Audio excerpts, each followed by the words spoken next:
आणि या सगळ्या संदर्भात विरोधी पक्षनेते राधाकृष्ण विखे पाटील यांनी काय म्हटलेलं आहे जाणून घेऊया।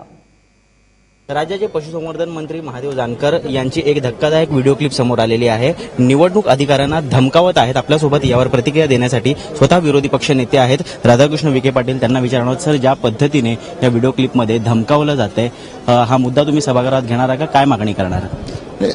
मंत्री महोदय स्वतःच त्या क्लिपवर बोलताना दिसत आहेत, अधिकाऱ्यांशी बोलतायत आणि मुळातच निवडणुका सुरू असताना आचारसंहिता पूर्णतः भंग झालेला आहे इतकं स्पष्ट दिसतंय।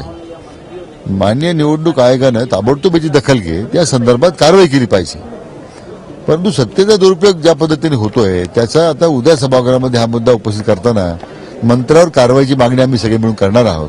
तर पूर्णतः मला वाटतं लोकशाहीला हरताळ फासण्याचं काम दुर्दैवानं आज मंत्र्याकडून झालेलं आहे।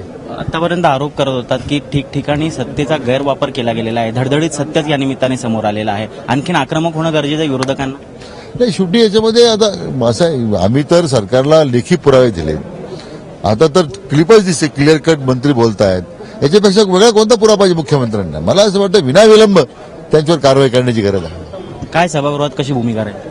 नाही, सभागृहामध्ये कसं आहे, उद्या सभागृहामध्ये अशा मंत्र्यांना ज्यांनी लोकशाहीचाच अनादर केलेला आहे किंवा घटनेचा भंग केलेला आहे, आचारसंहितेची पायमल्ली झालेली आहे, त्यामुळे त्यांच्यावर ताबडतोब कारवाई केली पाहिजे। उद्या सभागृहामध्ये त्यांना ताबडतोब मंत्रिमंडळातून काढलं पाहिजे, हीच आमची मागणी राहणार आहे। धन्यवाद आमच्याशी बातचीत केल्याबद्दल। तर सभागृहातून आता ही भूमिका मांडली जाणार आहे आणि त्यांचा राजीनामा या ठिकाणी विरोधी पक्ष नेते मागत आहेत। कॅमेरा पर्सन अनिल संगारे सोबत ऋत्विक बालेकर, एबीपी माझा, नागपूर।